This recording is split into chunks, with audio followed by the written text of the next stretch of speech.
हमारे पास एक तस्वीर है जी।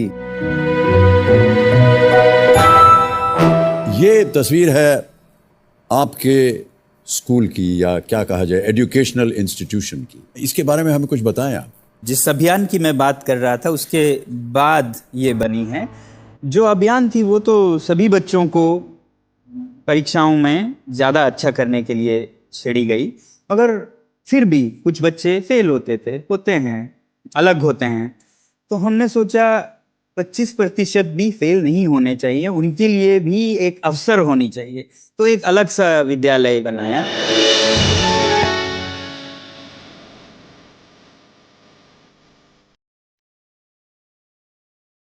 टेकमोल जो कि students educational and cultural movement of Ladakh है, उसके ये कैंपस है।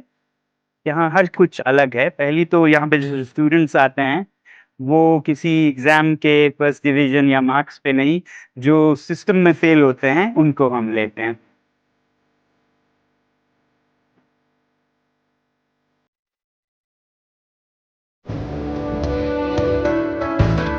जो लोग फेल हुए हैं जी, उन्हीं को एडमिशन दिया जाएगा, या उनकी प्रतिशत जो है वो ज्यादा हो? प्राथमिकता दी जाएगी और फिर उनके लिए ये स्कूल अलग यानी अगर तरीके आपको से 95% मार्क्स मिले हैं तो ये जरूरी नहीं कि आपको एडमिशन मिल जाएगा।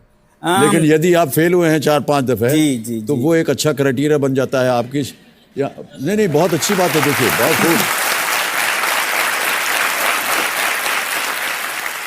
तो उसके बाद फिर ये विद्यालय चलता भी अपने ही तरह से है, क्योंकि अगर सामान्य तरीके से नहीं सीखे तो उस तरीके से सिखाएं जिससे वो सीखें।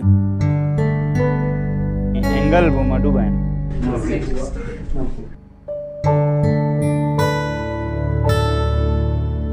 तो इसे व्यावहारिक प्रैक्टिकल तरीकों से, हैंड्स ऑन तरीकों से सिखाएं। तो इस स्कूल में वो यही करते हैं। पहली बात तो इस स्कूल को बच्चे खुद चलाते हैं। बच्चे एक छोटी सी सरकार बनाते हैं हर 2 महीने में। उनकी अपनी गवर्नमेंट है। जी, इलेक्शन होती है और वो एक छोटी सी गवर्नमेंट बनाते हैं। यही गवर्नमेंट 2 महीनों के लिए इस स्कूल को चलाते हैं, और जो इलेक्टेड लीडर है वो अपने टीम के साथ वो अधिकार बांटते हैं। तो ये अधिकार नकली नहीं होते हैं, असली अधिकार होते हैं, जिसमें कि गार्डनिंग करते हैं बच्चे खुद, कुछ हद तक अपने खाद्य पदार्थ पैदा करते हैं, सब्जियां। तो वो एक स्टूडेंट उस जिम्मेदारी को लेता है, कोई गाय की जिम्मेदारी लेता है, कोई सोलर गैजेट्स, जिससे ये पूरा स्कूल सोलर एनर्जी पे चलता है। पूरा स्कूल।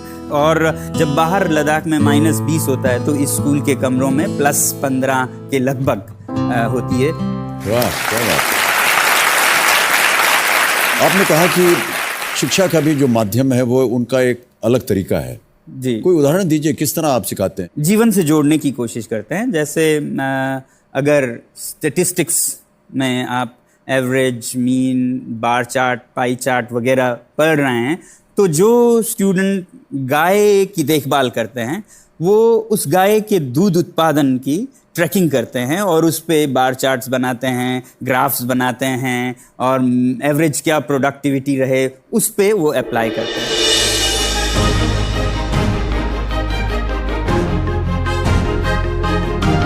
ये कैंपस पूरा है, ये इनोवेशंस पे बेस्ड है।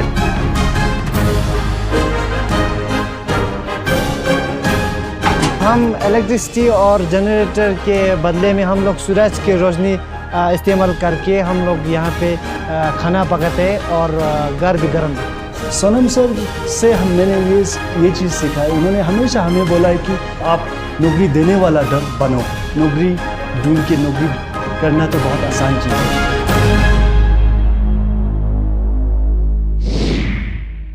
मैं ये सोचता हूँ कि जो हमारे देश की शिक्षा नीति है उसमें बहुत परिवर्तन की ज़रूरत है, और परिवर्तन सरकारों से नहीं आती है। सरकारें तब परिवर्तन लाते हैं जब जनता परिवर्तन मांगे, और जनता से जुड़ने, उनको बताने का कि क्या कमी है और क्या करने की ज़रूरत है, ये माध्यम एक बहुत बड़ा है, जिसे कि करोड़ों लोग देखते हैं, और वो लोग देखते हैं जो कि ज्ञान और शिक्षा को बहुत वैल्यू देते हैं।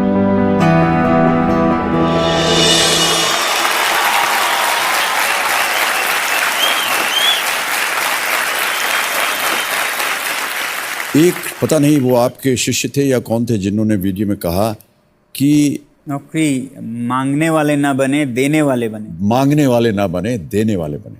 इसके बारे में थोड़ा सा और बताइए हमें। जी बिल्कुल सही कहा आपने।